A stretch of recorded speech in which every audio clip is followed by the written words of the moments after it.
Hello everyone, my name is Nicola and welcome back to another episode of Argona AMAs. This episode we have a submission from Dr. Lillian from Travolution Tours. Travolution Tours is an agency that offers a wide array of tours from both virtual or in person. Go ahead and check out their website at travolutiontours.com to learn more. My question for Argona partners today is, how do you put forward a sales speech that doesn't sound very salesy or forceful, particularly when you're a business with a conscience and that is trying to do something for the benefit of social impact? Hi, Dr. Lillian. Thank you for your submission. As far as an early stage sales pitch goes, the reality is that it's going to feel very pushy at the beginning.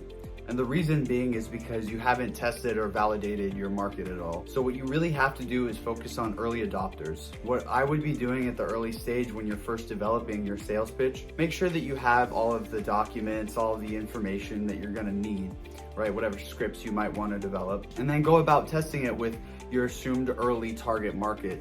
You don't necessarily just want to be throwing it out to your friends and family saying, hey, how does this sound? If your friends and family aren't within your target market, that's just not going to produce the results that is going to influence how your sales pitch goes. Now, how do you get your sales pitch to sound less pitchy, right? And really it comes down to highlighting the value that you're presenting. And of course, it's not necessarily just running up to someone and saying, hi, look at this value. You don't want to come up as being somebody who is very pushy.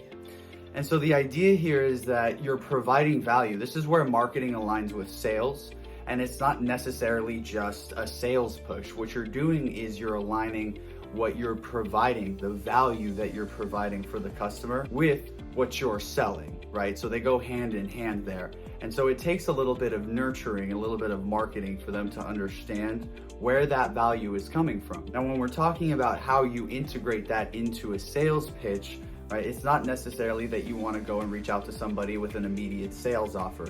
Typically, just statistically, that doesn't work out well. What I would focus on for this early stage is testing. Continuously test and test and test and see what resounds. What the market is telling you will work, and then it will feel less pushy.